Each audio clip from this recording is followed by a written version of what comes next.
RuneScape and old school RuneScape are two sides to the same coin, some people say. Though in reality, it's more of a diverging timeline sort of situation where the games split at a single point in time and are now two different realities. RuneScape kept evolving, and its lore, world, and mechanics have continued advancing at a fast pace. Old school RuneScape, however, stayed true to the nostalgic charm of the game, where its gameplay has remained nearly the same since its divergence, and the world has evolved down a different path. Whether you find one version of the game better than the other is an opinion, and no side is more correct than the other. As someone who's been playing since RuneScape Classic, I personally think both versions of the game are just, well, RuneScape. I think both games are good games and can coexist, and the communities from both should do what they can to help both games flourish. There is no reason for discourse between the two games, and I actively encourage players to play both games. And that is what I'm going to start doing.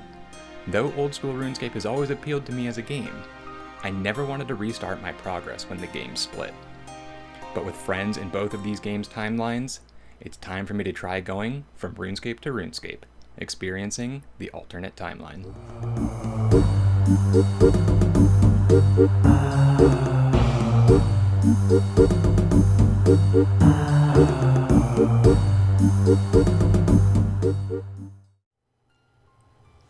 Hello again everyone, and welcome back to RuneScape, this time for episode 8. Showing off the stats here as I usually do, using the clip from the end of my last episode this time, however. I'm going to try to do this one a little bit different this time. I'm not going to script it all again. I am just going to try to, ramble over some gameplay in the background, a bunch of leveling up and stuff, but I'm not going to sit down and try to find topics to find and speak about while the levels go off. I'm not going to sit here and be like farming level 28, level 29. There's just too many of them to want to just repeat the same thing over and over. Farming has actually been something that I've been enjoying quite a lot, just because I can do it during work. It's so easy to swing my chair over to my gaming desk during work, like every hour, every 2 hours or so, and just hop on, do a quick little herb run. The 3 herb patches that I used for almost all of it so far are just the Artie, Catherby, and Mauritania ones, just because they're all fairly close together, assuming you have fairy rings and such like that. I was just buying all of the seeds. I wasn't using compost originally for the allotment patches, and then I started using just regular compost, and then I did super compost for like 2 or 3 runs, and then I was like, I'll just buy volcanic ash and turn them into ultra compost. And so I started using ultra compost on on everything at first, but once I started planting the protecting flowers in the middle, I stopped using it on the allotment plots. I know it's not the best not to, because you still technically get more yield from the plots if you have the compost in it, but I only was using like 1 or 2 of the compost bins, and I didn't want to buy compost, and I was just like, I don't mind doing more runs just to make up for the loss of EXP, but I kept doing ultra compost on the herbs the whole time, and then I started doing fruit trees as well as wood trees after a while.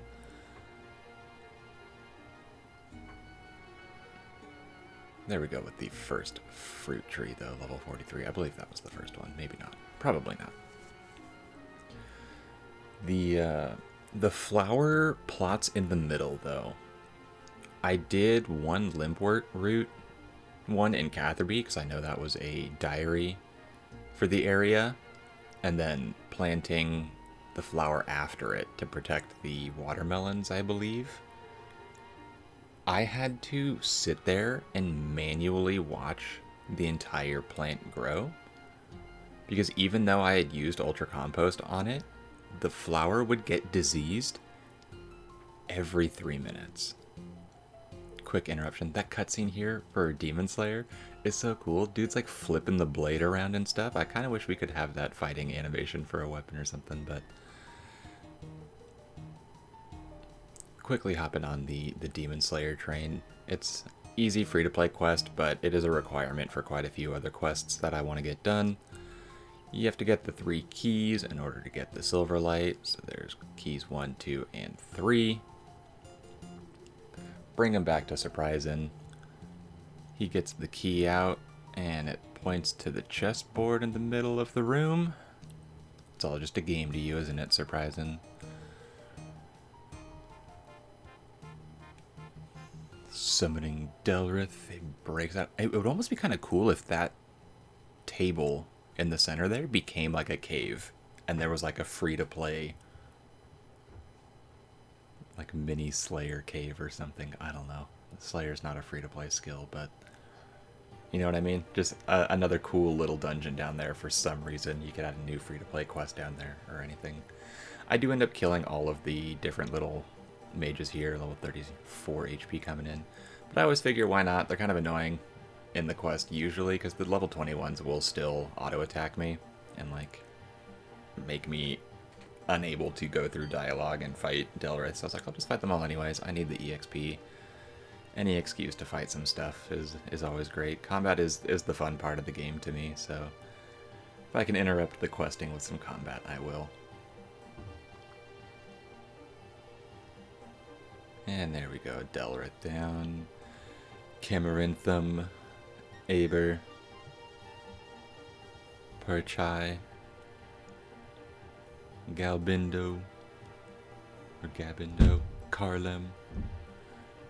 And we suck him back into the vortex. Let's go. There's so many, like, teleports and, like, sealing spells and stuff that you do during quests in this game that all require the caster to, like, chant something specific. Killing a couple more wizards after. I'm going to get back to that thought. Got a clue scroll, so we will do that after this. But I am really close to a magic level, so I was just going to quickly grab that. And there we go, level 40 magic. That is huge, because now I can wear Mystic and stuff like that. But, like, even when you teleport to the Rune S mine, and, like, you know, all the people that teleport you are, like, Senventior, Disthine, Malenko, and everything, I'm surprised there isn't any more of that outside of those methods of teleporting and, like, sealing away enemies.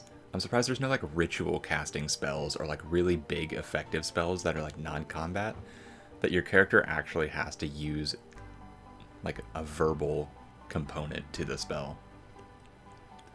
Demon Slayer out of the way, we are going to head down and start the Golem quest. I'm sure that gives away what quest line I'm working towards, but fix up this little boy here. Expert crafter, so I can just mold them perfectly into functional pieces that he needs. Come back to the Varric Museum and steal some stuff out of the curator's pocket, which is actually kind of funny. I wonder if there's a failure chance for this, or if it's just a 100% success rate if you have the level. Go upstairs and steal the mini statuette, bring it back. Level 61 fletching along the way. I've been quite enjoying the fletching while running around.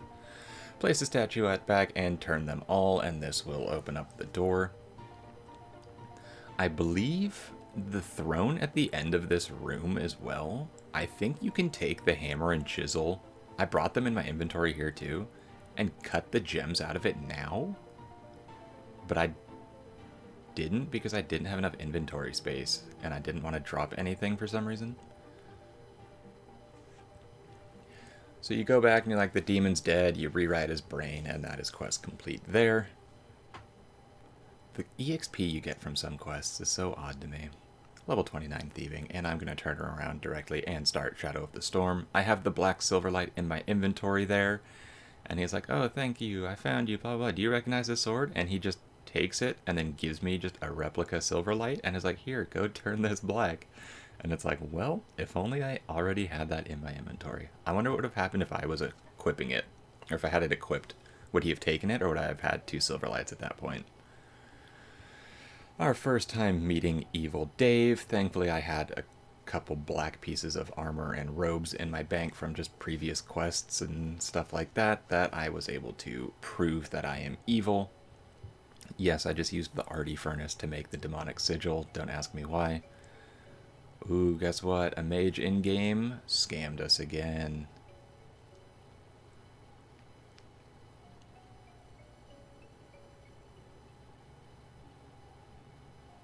Turns out we said the enchantment backwards, and it summoned him in, and he got to become a demon or something like that.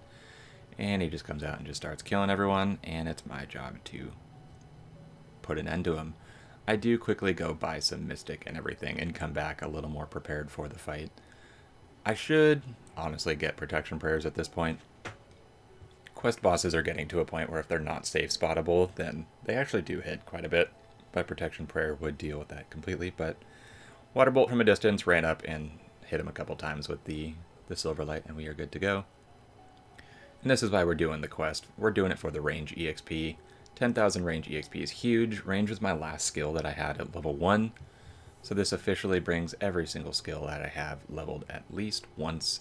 But 10,000 EXP does get us from level 1 all the way up to level 27, which is a good jumpstart. Early game range, a lot of people find kind of painful just because you hit very poorly and you go through arrows so quickly. Range doesn't start getting good until, honestly, like level 50 when you can get like a magic short bow, or you can get the Ava's devices at least. But thought about calling the episode here, and so I was showing off my stats and everything again, and I was like, you know what, this is just going to be way too short of a video if I do, so let's just keep going for a bit more. Always logging in during work, doing quests when I'm off work, you know. Back to more farming though. I started doing all the wood trees as well here. Level 37 wood cutting. I was close to it, so I did manually cut it, but I do start paying the farmers to cut the tree down. Don't worry about that. I did want to get some of the roots from the willow trees, because I swore there was some achievement or some quest or anything that requires willow roots or whatever they are, but I don't know if there actually is.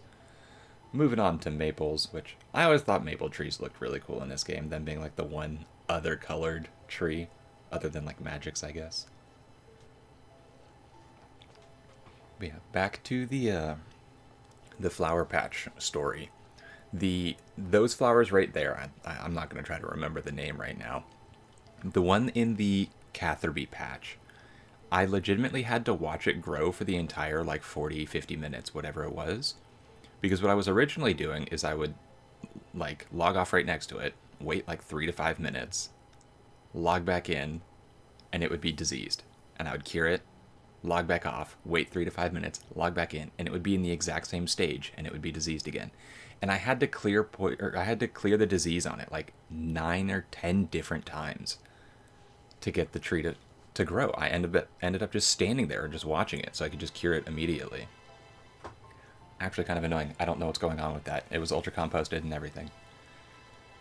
A Porcine of Interest is a new old school quest to me. I think the RuneScape near equivalent quest is called Bringing Home the Bacon. It has to do with like giant pigs around the Falador farm there, but the thing is a little bit terrifying. I wonder if I was wearing any kind of like face mask, or not face mask, but like eye covering gear, if the quest would still make sense. Because I know you do get the goggles here, and that's what protects your eyes, but it's like, what if I already had, like if I was wearing double eye patch or something like that? The fetal position, I think this animation for the character model is so funny. I hope they use this more going forward. I don't know what all of the carrots are here for. I don't know if that's just to show off that he's like carnivorous, you know? He doesn't eat plants, he only eats meat, because there are dead bones and stuff everywhere, so he clearly eats people. But what is it a ton of rabbits keep bringing carrots down here and he just eats the rabbits? Like, I don't understand where the carrots are coming from. I know it's like he destroyed the farmer's like cart and took her merchandise, but I don't know if it was she only had carrots or whatever. Spria coming down and saving my life. He's got one of the worst looking like gear sets in the game, especially for a Slayer Master. He should know what's up. I go in, I'm like, alright, I'll just mage this again. I don't think it's safe spottable. And it turns out it's not, because he can just spit on me. And he did quite some damage, so I was like, I'll just run in there and stab him with the Rune Scimitar. Because he is weaker to stab than slash, so I actually did use the controlled option on the Rune Scimi. Cut off his foot. And then I did grab the Bronze Scimitar on the ground back there. It had like a despawn timer of like 11 hours or something like that. It was kind of insane. bring the foot back to Sarah, and she's like, wow, you killed it, thank you. Go tell Spria about it now. And I was like, alright, I thought it was your bounty that you were given the reward. Oh, she does give you the 5,000 coins, actually. Never mind. She does reward you. And that is quest complete. We get the 1,000 Slayer EXP, which is quite nice. That is bringing us closer to a goal that I have. The 30 Slayer reward points is quite a surprise. I knew of that, but I honestly wasn't thinking of it when I was doing the quest. I was under the impression that you had to do smoking kills to start earning Slayer points. I think that's what it was originally when it first came out. You had to do the quest at least to make the Slayer helmet, and then do 4 tasks in a row to start earning points, but I wonder if they've changed it, or I'm just remembering that incorrectly. Either way, heading back to certification, we are going to get a head start on the Wanted quest. Like I said, the 1,000 Slayer EXP from A Porcine of Interest was heading towards a goal, and then Wanted as well gives some Slayer EXP.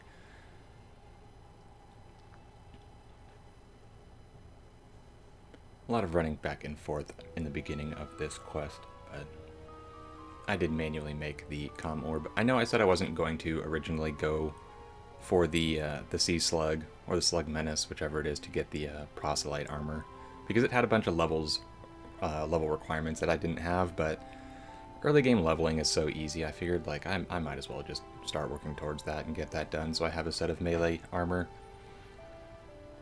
The Black Knights down here were aggressive to me, so it was a little bit annoying. I had to just skip through all of the dialogue as fast as possible. The countdown of the spawn there was scaring me a little bit, but he didn't attack me for some reason. I don't know if it was because I had finished the dialogue or not, but quickly teleport out there. We're tracking down Solus Delagar. This is another quest that has a bit of RNG to it, because the items that Solus leaves behind when he teleports that gives a hint to his next location, I think there's just a huge table of potential items he leaves behind, and it's different for everyone. I think all of mine ended up being pretty lucky, to be honest. The first one being the banana, just immediately teleport to the Karamja banana plantation with the Glory Amulet. But I think out of the 7 different teleports, it's teleports 2, 3, and 5?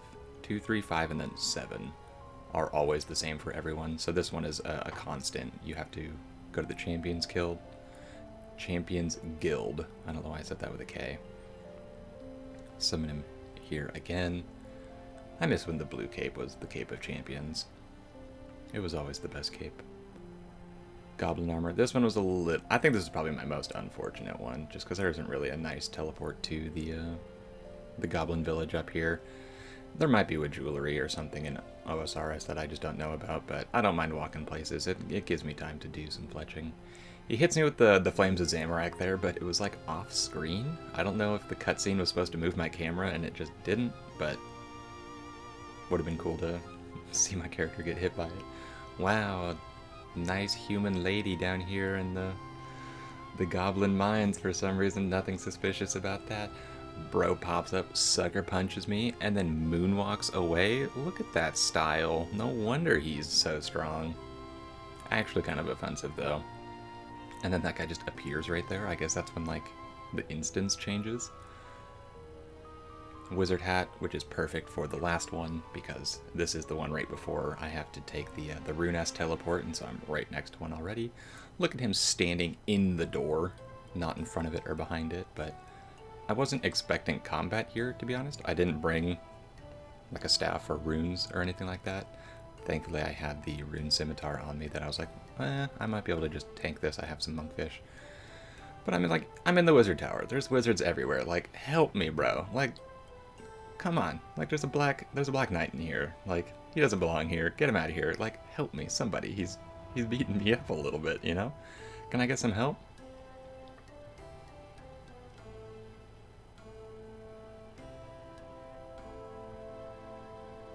I do need to work on my melee stats though. And then of course this guy pops up. I'm like, bro, you're huge. Help me. You're watching me get slapped around. That guy comes running through the... Everyone's showing up. Hello? Everyone here is to watch me fight this Black Knight for 5 hours? You like hitting things? Yes, I do. I'm trying to stay alive. And he's sitting here just flippa. I'm in a cutscene. I'm like, oh my god, is he going to teleport me away or something like that if I don't talk to him? I don't want to interrupt the cutscene dialogue, but It was like a race against the clock to be able to talk to him. You could have just helped me if you wanted me to come play your game so bad, Flippa. You have a giant, like, pinball flipper in your hand. You could have just whacked the Black Knight for me once and he'd be dead. Either way, get 5 free cut rubies, so it was worth the panic. And then perfectly, again, like I said, come downstairs. There's a bank right here at Guardians of the Rift, so I can get rid of some stuff, and then I can continue on with the quest. Always such a fun cutscene as well. Boom, they just appear out of nowhere. See, the fact that they were able to just appear there in that many, like, and a multitude of, it was like 15 white knights right there or something like that. And of course he ice barrages them for a 70 each. Wizards in-game, man, they're all so broken, like, canonically in-game. It sucks that magic isn't strong like that, but I do take the time to pick up all of the bones that get dropped from all of the white knights. Free prayer EXP, you know, gotta honor the dead and everything, and then I do turn around and just show that I'm actually the better mage in the end. Even if he is weakened, we won't talk about that part. Do the drop trick though, as you can see Solus' hat down there, just to keep a couple extra mementos from the quest. It would be kind of cool if we could actually equip the helmet, or his hat, but you can't do anything. Wanted done though. 5,000 Slayer EXP is huge. I was hoping that would bring me up to level 30 Slayer, but it falls just short. The White Knight Armory, probably not anything I'll ever use. Armor looks cool, the weapons look cool, but stat-wise, they're not very good. And I don't really want to go hunt down hundreds and hundreds, if not thousands, of Black Knights just to, like, improve my rank. Though I do have to in the future for the Falador Diaries, I believe you have to hit, like, the final level, but my combat levels are not there yet, and they're not worth fighting. But yeah, level 29 Slayer, we did fall just short of level 30, which was the requirement for the Slug Menace. But we can deal with that in some other ways. And so to do that, we're going to take on a couple new quests for me as well. We're going to start with X Marks the Spot. I've seen this quest done so many times, so even without the Quest Helper plugin, I know exactly where to dig for everything. First one outside the window, then behind the castle, you hot and cold over to Draenor Village. Easy, easy. Get the chest. Or get the final one, and it's in the pig pen. And then having the agility level, I can just slip right under the wall right there next to Draenor, which is still one of the most iconic agility shortcuts to me. It makes me think of law running back in the day. Hand over the casket. Tells you about the Great Korend, which I have to say, between like Fossil Island, the Great Korend, or Zaya, and like Varlamore, I think Zaya just in general is the most appealing to me, someone who knows of all the different areas in the game that are exclusive to Old School versus RuneScape 3. And something about Zaya always just looked super fun. Just the content that's there always appealed to me, though. I don't know if you would say fortunately or unfortunately missed the era of having to get the reputation everywhere. I know most people hated it, especially if you made multiple accounts having to do it over and over and over. Use the Slayer, or use the lamp on Slayer there. That is the point of these two quests. But doing the reputation to get all like the Hosidius and Piscarilius and Shazy and Favor and everything like that, like always seemed kind of fun to me. I kind of wish I got to do it, but I jumped on the OSRS ship for an attempt a little bit too late. Turning around and starting the Client of Korend quest right here at Veos again, just for the reward specifically, but this one also kind of just introduces you to the different areas in Zaya. You just have to talk to all of the general stores everywhere and just get them to tell you a little bit about their area. I do trade each of the general stores too as well to check out the shops, just to kind of familiarize myself, because again, I've never been here. This is all like new land to me, and so I do want to just eventually just slowly walk around and just, you know, commit the place to memory and actually like be able to understand it. You can like pinpoint drop me like a GeoGuessr on like anywhere else in RuneScape and I probably know where I am fairly accurately, but Zaya and Varlamore and stuff, I'd be so confused. The field rations here I thought were kind of exciting because it's like, weren't they only original from Pest Control? And for some reason in my brain, I thought they were way better than 10 hit points healing. I don't know if that was changed, but for some reason, I thought they were like 36 when they first came out, and I was like, why does no one use these? 62 fletching coming in, 2 fletching levels in this session, just during all the walking around questing. I did take the Lovakenge or Lovakane, I'm not sure which the pronunciation is, mine cards from region to region. I didn't just walk everywhere.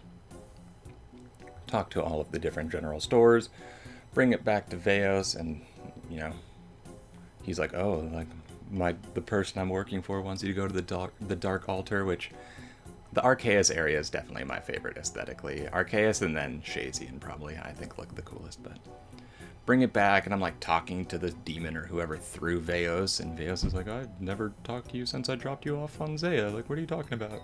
A little creepy. I don't know the quest line too well, so I'm actually pretty interested in continuing the Kurend quest line and seeing what this all is, but there we go, 2 antique lamps, that's what we were after for real. The Kurend Castle Teleport, I have no idea where that is or what spellbook that's on. And then Kuret's Memoirs, I have no idea what Kuret's Memoirs are. It's a book slot. You can fill it with pages. I have no idea what the pages do. I don't know what, like, reminiscing does or how to get the pages, so that is something I'm going to have to look up. But the 2 Slayer lamps here should be just enough EXP to get us to level 30 Slayer, and that is perfect, because that was the requirement for the Slug Menace. But the book, or the memoirs, at least have a prayer bonus on it, so that is one thing that's a little bit better than the Chronicle, so I might start bringing that just as my offhand thought. But I do need level 30 Thieving, so I grab that quickly, and then I do need level 30 Runecraft as well for the Slug Menace, so I come back to Guardians of the Rift just to knock those out.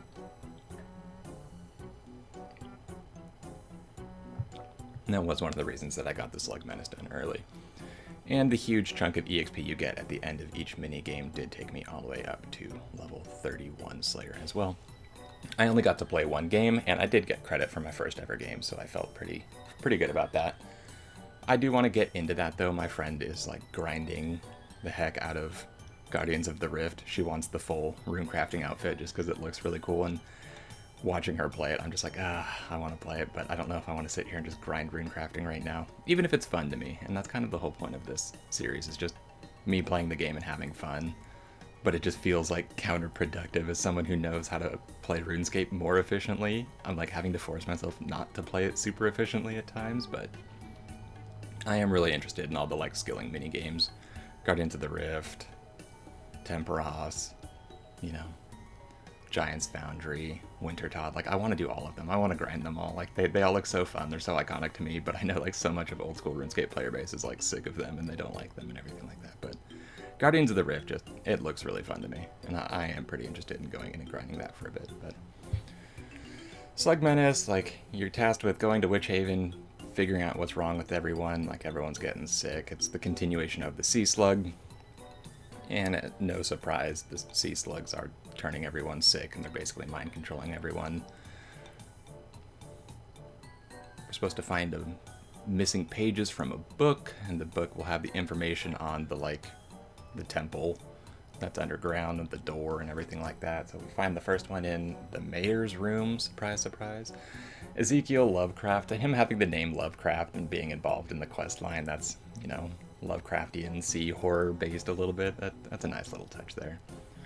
Go to use the swamp tar to stick the pages back together, and Savon's like, bro, that's just gonna ruin the ink. You gotta cook that down with some dead slug and turn it into some kind of glue.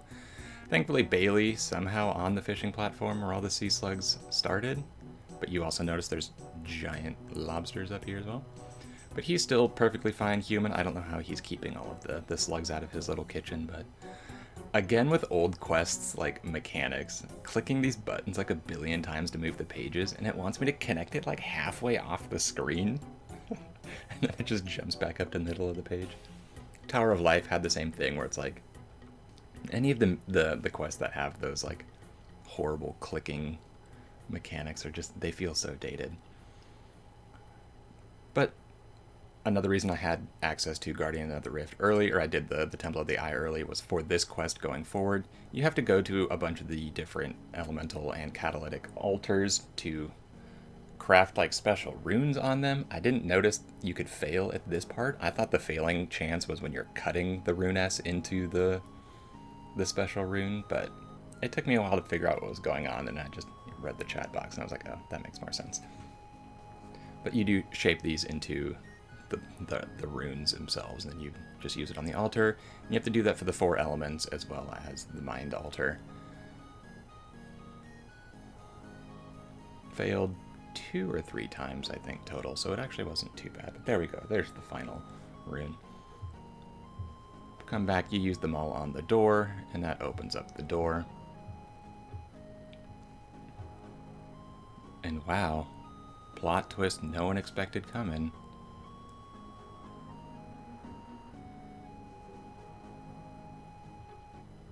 The mayor was behind it all along. Who could have guessed? But he's like, here's the Slug Prince. You're gonna have to fight, but of course you can just safe spot. You can flinch the boss here behind the statue over here. And so that's what I did. You know, it only took me like 2 hits, 3 hits to kill it. It was a very short fight. Don't look at the timer. And boom, you kill the Slug Prince, and it's like, oh, he's just one of a ton of them. And he's like, you never will guess what you did. Look what you're unleashing. I get gooned on over here with this green ooze. And then the Slug Queen or whatever comes up and is like, I'm just gonna fucking kill you right now if you don't join us. And Savon's like, I'm trying to teleport you out. I've tried. She's blocking my magic. And she gets you out right on time, though. So, phew. Back to certification, though, and that is going to be quest complete. 3,500 EXP in crafting, rune crafting, and thieving, as well as the promotion to proselyte. That's really what the whole point of this goal was. The EXP is all nice, but the proselyte armor is what I was going for. I haven't bought any kind of armor at all yet, and proselyte is just a very good, useful set of gear going forward. And then when I get protection prayers, it just becomes even better. Level 32 thieving sliding in as well as 33 runecraft. I can make Sunfire runes now, though. I have no idea what those are or what spells they cast, so that is kind of exciting to have access to the new runes that OSRS has. Open up the shop, and it is cheaper to just buy the full set at once.